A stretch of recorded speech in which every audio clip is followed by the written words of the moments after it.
Sampaikan sabdamu, bangun iman keluarga Saat Teduh, hingga kami mengalami terobosan-terobosan baru untuk kemuliaan namamu. Sembunyikan hambamu di balik salibmu, seperti biasanya. Dalam nama Yesus. Haleluya. Amin. Puji Tuhan. Selamat datang di Saat Teduh bersama yang baru join juga, apalagi yang pertama kali baru bergabung. Dan Anda juga bisa subscribe tentunya, tekan tombol notifikasi supaya lain kali nggak pernah telat, nggak pernah terlambat, nggak pernah kelewatan ya. Supaya kita bertumbuh sama-sama dalam kurikulum Allah Roh Kudus untuk keluarga tercinta Jemaat Saat Teduh bersama. Saya ajak kita untuk baca firman Tuhan di Markus 5. Saya kasih judul Yesus Redakan Angin Ributku. Khususnya ini perlu untuk didengarkan oleh orang-orang yang hatinya sedang gelisah, hidupnya penuh masalah. Apalagi yang overthinking hari-hari ini. Wah, panic attack banyak sekali. Saya percaya firman ini akan meredakan sesuatu di dalam jiwa kita. Belum lagi, kalau jiwa kita tenang, situasi kita pun bisa reda. Angin ribut diredakan Markus pasal yang keempat ya. Bukan pasal 5, Markus pasal yang 4 ayat 35 sampai 41 saya bacakan dulu. Pada hari itu, waktu hari sudah petang, Yesus berkata kepada mereka, "Marilah kita bertolak ke seberang." Mereka meninggalkan orang banyak itu lalu bertolak dan membawa Yesus beserta dengan mereka dalam perahu di mana Yesus telah duduk dan perahu-perahu lain juga menyertai dia. Lalu mengamuklah taufan yang sangat dahsyat dan ombak menyembur masuk ke dalam perahu sehingga perahu itu mulai penuh dengan air. Pada waktu itu Yesus sedang tidur di buritan di sebuah tilam. Maka murid-muridnya membangunkan dia dan berkata kepadanya, "Guru, Engkau tidak peduli kalau kita binasa." Ia pun bangun, menghardik angin itu, dan berkata kepada danau itu, "Diam, tenanglah." Lalu angin itu reda, dan danau itu menjadi teduh sekali. Lalu ia berkata kepada mereka, "Mengapa kamu begitu takut? Mengapa kamu nggak percaya?" Mereka menjadi sangat takut dan berkata seorang kepada yang lainnya, "Apa gerangan orang ini?" Sehingga angin dan danau pun taat kepadanya. Hari itu mereka sedang berada di Galilea. Ayat 35 baca sekali lagi ya. Pada hari itu, waktu hari sudah mulai petang, Yesus berkata kepada mereka, "Mari kita bertolak ke seberang." Ide siapa? Idenya para murid atau idenya Yesus untuk mereka mendayung perahu bertolak ke seberang. Bahkan diikuti oleh perahu-perahu yang lain loh. Ini nggak hanya satu perahu yang lain juga dipertaruhkan. Masa sih Tuhan itu nggak bertanggung jawab? Kan ini idenya Tuhan. It was His command. Itu perintahnya. Mari, itu kan undangan. Marilah kita bertolak ke seberang. Ada instruksi yang jelas. Ayo kita ke sebelah sana. Kalau Tuhan yang perintahkan, hendaknya hatimu tenang. Saya punya satu prinsip sederhana. Kalau Yesus yang suruh aku tidak akan takut. Tapi apakah kita selalu yakin sesuatu itu Yesus suruh? Kalau kita nggak tahu apakah Tuhan suruh kita melakukan ini atau bukan, yang penting kita hidup dalam firman. Orang yang hidup dalam firman itu hidup dalam poros kehendak Allah. Berarti kalau orang itu hidup dalam poros kehendak Allah, orang itu dijaga. Apapun yang terjadi dalam hidupnya, sepengizinan Allah. Kalau kita itu hidup dalam firman, Tuhan yang bertanggung jawab penuh atas kita. Meskipun kita nggak bisa sempurna mentaati firman, ada kalanya kita gagal. Sewaktu-waktu kita jatuh. Asal kita sadar diri, lalu cepat kembali, hidup kita itu loh, disambung terus sama Yesus.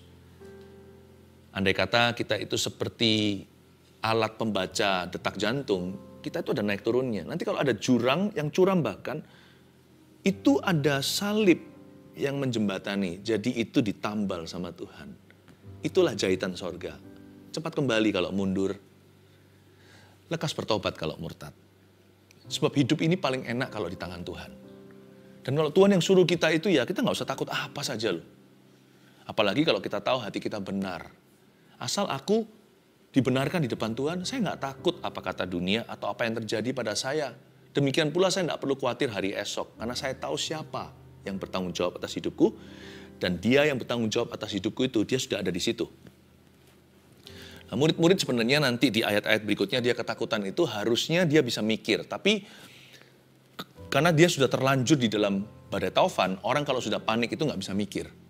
Makanya lebih baik kita sekarang lagi tenang dalam hadirat Allah, kita tetapkan dulu hati kita.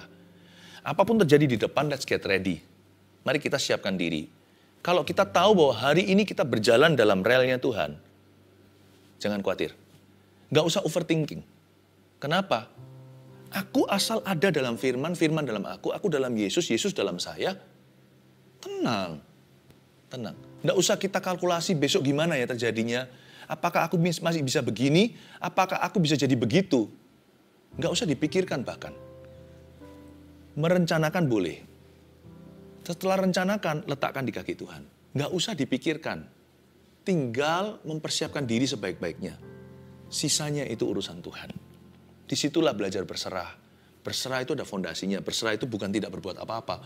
Berserah itu setelah berencana, hatinya nggak panik. Setelah berencana nggak khawatir, what if, gimana ya, jika, bila mana, bagaimana jikalau. Itu nggak ada dalam kamus orang percaya. Serahkan ke Tuhan. Let you be you, let God be God. Biar Anda jadi Anda, biar kita jadi kita, biar Tuhan jadi Tuhan. Allah atas hidup kita. Ini kan Tuhan yang suruh. It was His command. And He promised dengan perintah atau instruksi ini, berarti Tuhan berjanji bahwa mereka pasti akan bertolak hingga ke seberang. Mari kita bertolak ke seberang, itu firman Tuhan. Marilah kita ke sana. Berarti Tuhan sudah menggaransi dan menjamin mereka akan sukses, berhasil, dan mereka pasti akan mencapai seberang sana dengan aman. Iya kan? Nggak pernah ada kata-kata gini, marilah kita bertolak ke seberang, mungkin kita bisa sampai. Nggak ada mungkin tuh dalam instruksi Tuhan. Atau marilah kita bertolak untuk tenggelam di tengah danau. Nggak ada. Marilah kita bertolak, destinasinya ditegaskan. Ke seberang. We have arrived. Kita sudah sampai ke tujuan kalau Tuhan firmankan. Sekalipun kita belum di situ, kalau Tuhan sudah firmankan, itu sudah final. Hidupku di tangan Tuhan. Firman Tuhan itu jaminan. Mari kita bertolak ke seberang. Sekalipun badan kita masih di sisi sini. Kalau Tuhan perintahkan kita ke sana, dengan iman kita sudah sampai di situ. Karena Tuhan berjanji untuk menyeberangkan kita ke sana dengan aman. Ayat 36, mereka meninggalkan orang banyak itu lalu bertolak dan membawa Yesus beserta dengan mereka dalam perahu di mana Yesus telah duduk. Dan perahu-perahu lain juga menyertai dia. Perhatikanlah di ayat 36 ada kata-kata, mereka meninggalkan orang banyak itu lalu bertolak dan membawa Yesus beserta dengan mereka dalam perahu. Bedanya apa dengan Jona atau dengan Yunus? Murid-murid Yesus ini masuk ke dalam badai taufan karena membawa Yesus. Kalau Yunus karena meninggalkan Tuhan. Jangan takut. Sekali lagi, kalau ada Yesus di perahumu, nggak mungkin kan Yesus binasa bersama dengan dirimu. Kan mereka itu masuk ke dalam angin taufan itu membawa Tuhan. Karena mereka taat pada perintah Tuhan bertolak ke seberang, mereka bertemu dengan badai taufan. Jadi bukan karena dosa kesalahan mereka, apalagi seperti Jona atau seperti Yunus yang lari dari hadirat Allah. Bukan, justru gara-gara hadirat Tuhanlah mereka bertemu dengan angin ribut. Masa Tuhan akan cuci tangan? Kalau Tuhan yang suruh kan Tuhan pasti akan selesaikan. Manusia aja loh tanggung jawab, orang tua yang jahat aja bertanggung jawab sama anak-anaknya. Kita orang tua yang baik aja dibanding Tuhan itu jahat. Pastikan anak itu sekolah, kuliah, kalau bisa kasih modal kerja. Malah kalau mampu belikan rumah, kendaraan, segalanya. Minimal kalau kita yang nggak punya harta yang banyak di dunia, kita banting tulang supaya anak mengecap pendidikan. Orang tua manusia keturunan Adam dan Hawa yang berdosa aja tanggung jawabnya sekian. Tanggung jawabnya sedemikian. Apalagi Tuhan. Mereka itu bertolak dan membawa Yesus beserta dengan mereka dalam perahu. Dan jereng ketemu dengan angin ribut atau badai taufan. Ayat 37, lalu mengamuklah taufan yang sangat dahsyat. dan ombak menyembur masuk ke dalam perahu, sehingga perahu itu mulai penuh dengan air. Sekilas waktu kita baca ayat 37, fokus kita terletak pada ombak, terletak pada air yang mulai menyembur masuk, ya kan? Hidup itu tidak seperti yang kita kira. Yang kita rasakan dalam masalah, problema, persoalan yang menjamah kita tangkap dengan panca indera. Tapi Tuhan yang tahu akar permasalahannya. Fokus 37 itu pada ombak, pada air. Itu yang dirasakan oleh murid-muridnya hingga mereka panik sendiri. Hingga mereka merasa mereka akan binasa. Jangan rasakan masalahmu, datang ke Yesus. Karena Yesus yang paling tahu. Ayat 38, pada waktu itu Yesus sedang tidur di buritan sebuah tilam. Ini menunjukkan kemanusiawian Tuhan. Yesus itu 100% Allah, tapi dia juga 100% manusia. Kalau Anda baca ayat-ayat sebelumnya, Yesus mengajar, menyembuhkan orang sakit, mengadakan pelayanan kelepasan atas mereka yang dibelenggu setan. Wow, orang-orang ini tidak pernah mengizinkan Yesus istirahat, tidak pernah mengizinkan Tuhan istirahat sedetik pun. Mereka tidak membiarkan dia sendirian, bahkan tidak ada waktu untuk makan. Jadi Yesus sedang tidur itu juga karena lelah secara tubuh. Tapi Yesus tidur juga karena resting in faith. Karena Yesus tidur kenapa? Karena dia percaya kepada Bapa. Dia percaya. Dia nggak ada rasa ragu, nggak ada rasa bimbang. Dia tidurnya itu sebuah tindakan profetik untuk ajari kita gimana kita istirahat dalam iman. Padahal Yesus seharusnya nggak bisa tidur pulas loh kalau dia mikirkan enemy atau musuhnya. Coba bayangin, orang Farisi ahli Taurat, sementara Yesus lagi istirahat, mereka sedang rundingan gimana caranya nge-trap Tuhan, gimana caranya menjebak dan membunuh beliau. Kalau Tuhan pikirkan, sekarang ini musuh-musuhnya sekarang ini lagi sedang rapat bersama, rapat besar. Kalau kita jadi Yesus, pasti kita nggak bisa tidur. Apalagi Tuhan Yesus itu Maha tahu. Murid-muridnya belum ngomong apa, Tuhan sudah beritahu kok apa kalian gegerkan di jalan. Tuhan udah tahu. Orang mikirkan sesuatu aja. Bahkan Nathanael yang berada di sebelah situ nggak pernah ketemu. Di pohon mana ngomong apa. Waktu dia datang disapa langsung Tuhan malah jelaskan. Dia itu siapa, profilnya dibaca semua sama Tuhan Yesus. Kalau Tuhan tahu, untung kita nggak tahu semuanya ya. Itu aja kita khawatiran. Apalagi kalau Tuhan tahu segala sesuatu, kok bisa tidur pulas gini sebagai manusia. Bukankah dia ditunggu oleh kayu salib dan pakunya? Kalau Tuhan pikirkan tentang keluarganya, dia juga nggak bisa tidur. Keluarganya itu loh kira Tuhan Yesus itu gila. Ibunya sendiri, adik-adik dari pernikahan Yusuf dan Maria. Mereka berkata, kukuku itu, aduh, malah kasih nasihat yang bukan-bukan. Kamu kalau mau terkenal lah, gini gitu, pergilah ke Yerusalem, tunjukkan dirimu.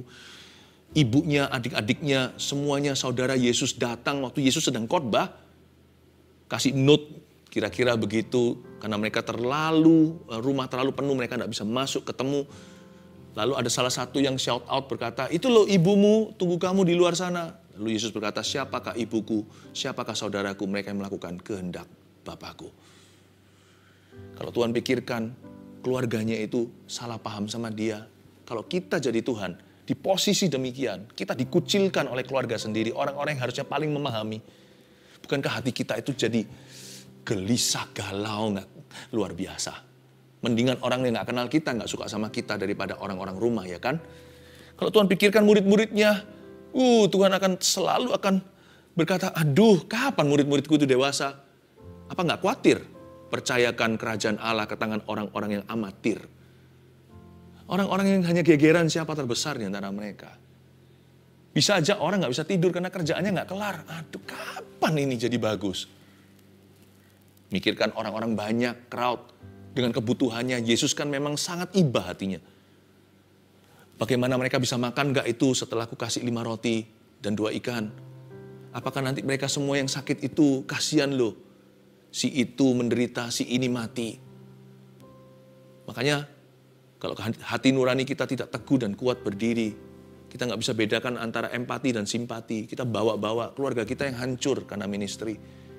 Berapa banyak bahkan hamba-hamba Tuhan keluarganya nggak bisa rest pikiran, mikirkan beban jemaat-jemaatnya. Tapi untung ada hadirat Tuhan di mana kita bisa istirahat dalam iman percaya. God will take care of everybody. Tuhan akan jaga setiap orang. Tuhan juga akan pelihara setiap jemaatnya. Kok bisa tidur ya? Saya kagum sama Tuhan. Tidur ini bukan karena lelah saja, tapi karena hatinya aman. Nah, lebih hebat lagi adalah apa yang membangunkan dia. Kalau kita baca di sini, saya bisa rasakan belas kasihan Tuhan untuk kita. Kita paling salah paham sama Tuhan Yesus. Kita selalu menganggap Tuhan itu cuek, Tuhan itu acu tak acu, Tuhan itu nggak cinta aku, doaku tuh lambat-lambat dijawab. Tuhan itu kalau bisa lamban, kenapa harus cepat? Seolah-olah sepertinya kita percaya sorga itu penuh dengan birokrasi. Kalau kita baca ya, angin taufan tidak bisa bangunkan dia. Air itu mungkin sudah sampai sedikit kan Yesus tidur di sebuah tilam, di buritan. Berarti kan bukan di atas, di bawah. Mungkin airnya sudah kena itu, mulai sedang menggenang, mulai kena ke jari jemari, mulai kena ke kakinya. Yesus tetap tidur. Air nggak membangunkan dia, suara-suara halilintar, dor, tidak membangunkan dia. Ini tidur pulas itu nggak ada sepulas ini. Itu udah goncang nggak karuan. Bayangin kalau orang mabuk lautannya digoyang-goyang, Yesus tetap tidur. Tapi yang membangunkan dia adalah suara jeritan murid-muridnya. Haleluya. Gak ada yang, Tuhan gak pernah tidur by the way. Allah kita tidak pernah terlelap. Tapi kalau Anda kira Tuhan tertidur, maka izinkan saya berkata, suara doa kita pasti membangunkan dia. Seruan murid-muridnya, the cry of his children always wakes him up. Jeritan putra-putrinya, seruan murid-muridnya, doa orang percaya selalu membangunkan Tuhan. Maka murid-muridnya membangunkan dia dan berkata kepadanya, nah inilah kalimat berikutnya, perhatikan. Guru, engkau tidak peduli kalau kita binasa. Andai kata mereka berkata, engkau nggak peduli ya kalau kami binasa, mereka nggak akan ditegur keras sama Tuhan.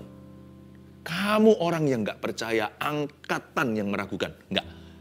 Tapi dia pakai kata kita dengan kata lain. Petrus agak kesel. Kok bisa sih guru tidur? Do you know that you are in trouble too?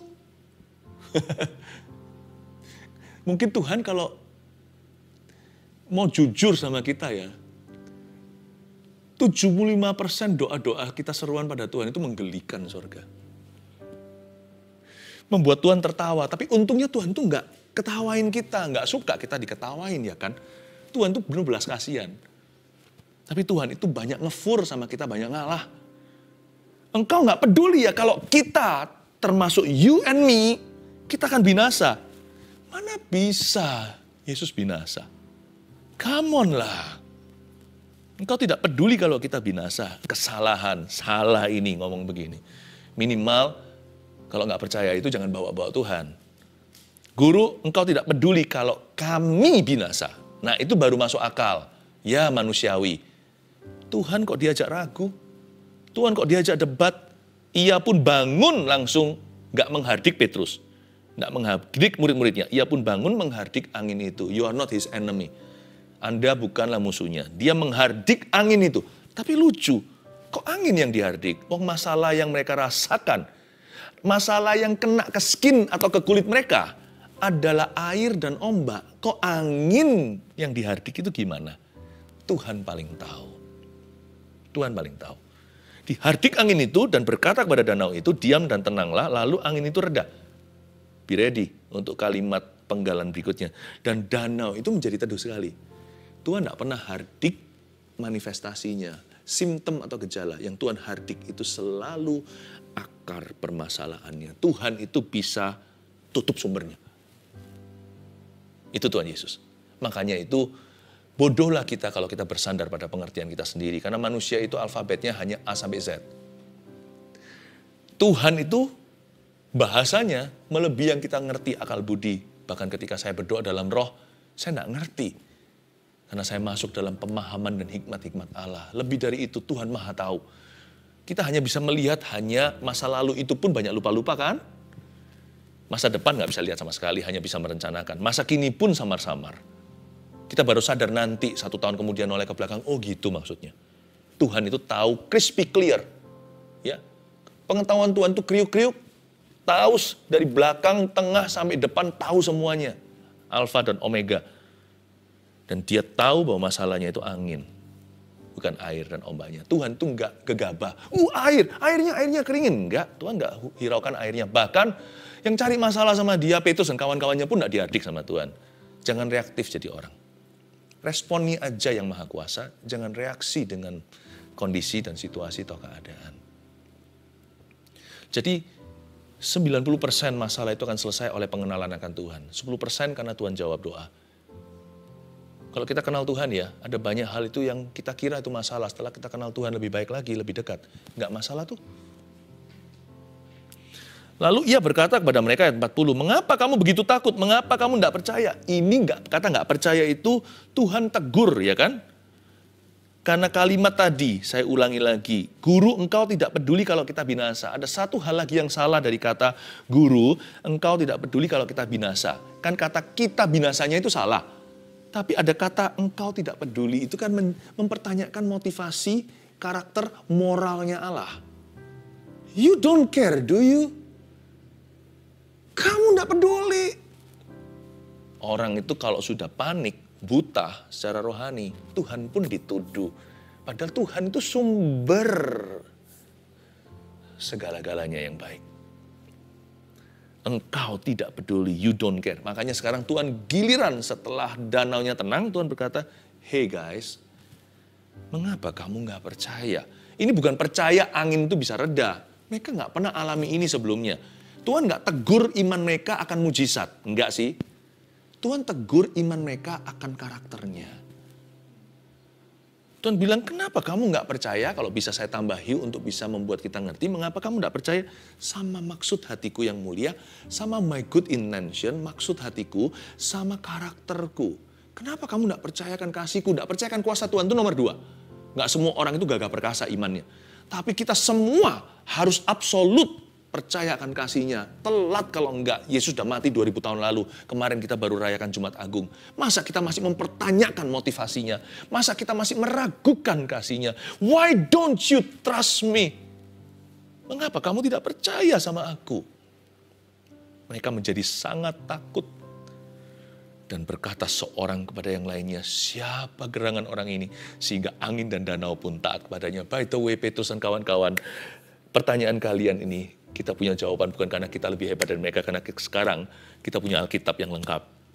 Siapakah gerangan orang ini? He is Jesus Christ, God. Dialah Yesus Kristus, Allah, titik. Anak Allah yang maha tinggi dan sebagainya. Iya, but he is God. Allah, titik. Haleluya. Yesus redakan angin ributku. Saya kasih 3 poin sederhana seperti biasa. Catat yang nomor 1. Kenapa angin ribut hidup kita yang di hati dulu harus reda. Lalu setelah itu kondisi keadaan sekeliling kita nanti pasti menyusul. Why? Karena kita harus yakin dulu. Nomor pertama, Yesus berjanji membawaku aman sampai ke tujuan. Kalau Tuhan yang perintahkan, ayo bertolak ke seberang. Itu sudah lebih bagus dari asuransi manapun. Firman Tuhan itu jaminan. Tuhan yang suruh, aku tinggal melakukan. Dan kalau melakukan perintah atau firman Tuhan, saya mendapatkan persoalan, maka saya anggap itu ujian iman. Saya tahu Tuhan tidak akan melepaskan tangan. Bersamamu Tuhan, kukalahkan musuh dan lompati tembok. Haleluya. Yesus berjanji membawaku aman sampai ke tujuan. Dalam setiap instruksi Tuhan, selalu ada janji. Tuhan tidak pernah suruh kita ke sebuah tempat, lalu Tuhan tidak janji menyertai. Dan dalam hal ini, waktu Tuhan berkata, mari kita bertolak ke seberang, Tuhan sudah menjanjikan a safe arrival over there. Tuhan sudah menjanjikan pendaratan yang aman. Gak ada orang naik pesawat aja loh, padahal bukan maha kuasa. Itu teknologi belaka. Selalu dikatakan, kita akan mendarat dalam waktu 2,5 jam. Nanti saya akan kembali untuk memberitahukan, untuk kita pasang sabuk pengaman. Gak ada pesawat yang bunyinya begini, selamat datang di airline ini. Ya, semoga kita akan mendarat dengan aman. Mungkin kita akan keluar dari pesawat segera.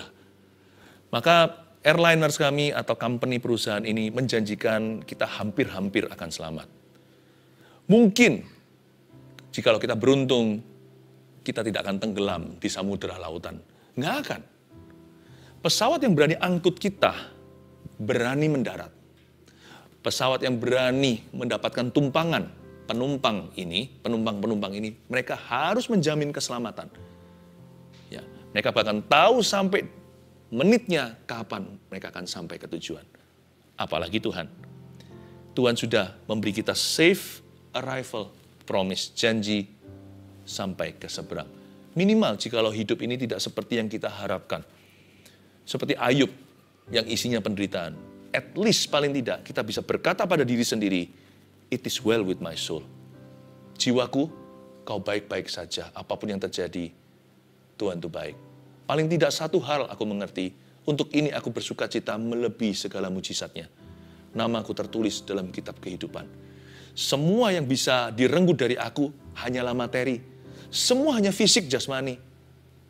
Tetapi saya tahu satu hal tidak bisa dirampas dari saya, yaitu keselamatan. Namaku tertulis dalam kitab Anak Domba Allah. Damai sejahtera itu sudah menjadi bagianku forever and ever, hidup yang kekal. Yesus berjanji membawa kita aman sampai ke tujuan. 2, Yesus tidak pernah panik dalam segala badai taufan. Ini yang membuat kita sendiri jangan panik. Makanya itu, waktu kita melihat Yesus, reda pula angin ributku. Panik itu sebuah posisi yang advantage loh, sebuah kelebihan. Karena kalau orang tidak panik, alias kalau dia tenang, pikirannya jernih, bisa dapat hikmat Tuhan. Kalau Anda baca 9 karunia roh dan buah roh yang 9 itu, kalau Anda match atau jodohkan yang nomor 1 dengan nomor 1, karunia nomor 2 dengan buah nomor 2, buah nomor 3 dengan karunia nomor 3, Anda akan temui bahwa yang namanya buah damai sejahtera itu match-nya, jodohnya, namanya karunia iman. Lebih gampang beriman waktu hati tenang. Makanya itu kalau orang lagi panik, jangan disuntik. Orang kalau lagi goyang gitu dimasukkan, nanti putus jarum suntiknya. Tenangkan dia dulu, baru bisa masuk obat-obatan. Baru bisa masuk penangkal penyakit, vaksinasi atau imunisasi namanya. Iman itu bukan untuk orang yang sudah beriman. Ngapain punya iman? Iman itu untuk bisa masuk injeksi ke dalam sistem hidup kita. You harus tenang dalam hadirat Allah. Makanya iman tidak diimpartasikan menit pertama masuk hadirat Allah. Menit pertama biasanya kita memuji, menyembah Tuhan, mendekat. Lalu setelah itu kita dengarkan firman-Nya lebih jernih. Tumbuhlah iman dari pendengaran. Dan iman itulah yang memindahkan gunung nantinya. Bahkan iman itulah yang menghentikan danau yang ngamuk itu. Saya sih kalau lihat Yesus gak pernah panik, saya gak mau panik. I would rather trust a sleeping Jesus. Saya lebih baik percaya kepada Yesus yang tertidur pulas pula, daripada percaya pada dunia yang ribut, yang punya opini macam-macam dan berbeda-beda. Daripada saya bersandar pada usaha manusia yang gak menentu, saya lebih percaya Yesus yang tertidur. Karena lebih aman di dekat Yesus yang pulas, daripada manusia yang menjanji-janjikan bisa menolong kita. Yang ketiga, ini yang luar biasa. Yesus sanggup menyelesaikan sumber permasalahan. Makanya akan reda. Angin itu kan reda bukan karena reda-redaan. Tuhan gak pernah memberi kita harapan palsu. Angin itu reda karena sumbernya akan Tuhan tanggulangi. Angin ribut itu maksudnya danau yang ngamuk itu reda karena angin ribut itu diredakan. Bukan karena danaunya, bukan karena ombaknya, bukan karena airnya, tapi angin ributnya itu disuruh Tuhan diam. Yesus itu sanggup menyelesaikan sumber permasalahan. With Jesus, ketika kita ketemu Tuhan Yesus, ketika kita cari hikmat dari Tuhan, selalu ada solusi. Solusi Tuhan itu selalu lebih permanen. Tapi kita memang harus percaya pada Tuhan dulu dan tidak bersandar pada pengertian sendiri. Karena seringkali solusi yang Tuhan tawarkan itu nggak seperti pikiran. Nggak sesuai dengan pikiran kita. Loh, aku ini masalahnya ini kok disuruh begitu? Percaya aja sama Tuhan Yesus. Percaya aja. Dunia ini kira masalah dunia ini adalah politik, sosial, perang. Bukan. Masalah dunia ini dosa. Bayangkan kalau orang tidak berdosa, hatinya kan tahu sendiri, tidak saling membunuh, tidak saling mencuri, saling curiga. Jadi Tuhan, makanya itu Injil diberitakan merupakan kebodohan bagi banyak orang. Tapi sebenarnya kalau Injil diterima, dunia ini damai sejahtera loh. Demikian pula dalam hidup kita. Kita kira masalah kita itu. Karena yang kita rasakan ya itu. Yang kita rasakan kan ombak dan airnya. Padahal Tuhan melihat bahwa masalah itu dikarenakan anginnya. Karena itu kalau kita itu mau ikut Yesus, nggak bisa bersandar pada pengertian manusia. Pasti kecewa. Banyak orang itu kecewa di depan. Padahal kalau dia jalan, dia akan ketemu sama jawaban. Makanya perlu untuk trust him dalam bahasa Inggrisnya. Bukan just believe in him, bukan hanya percaya secara logika. Trust itu segenap hati, belajar percaya. I trust you, Lord. This is the bright solution from you. Karena solusi yang dari Tuhan muncul awal-awal itu bisa jadi di luar dugaan. Tapi kalau Anda ikuti, itulah jalan keluarnya. Amin. 1, 2, 3, Yesus redakan angin ributku karena Yesus berjanji membawaku aman sampai ke tujuan. 2, Yesus tidak pernah panik dalam segala badai taufan. 3, Yesus sanggup menyelesaikan sumber permasalahan. Biarkan Tuhan menolongmu hari ini.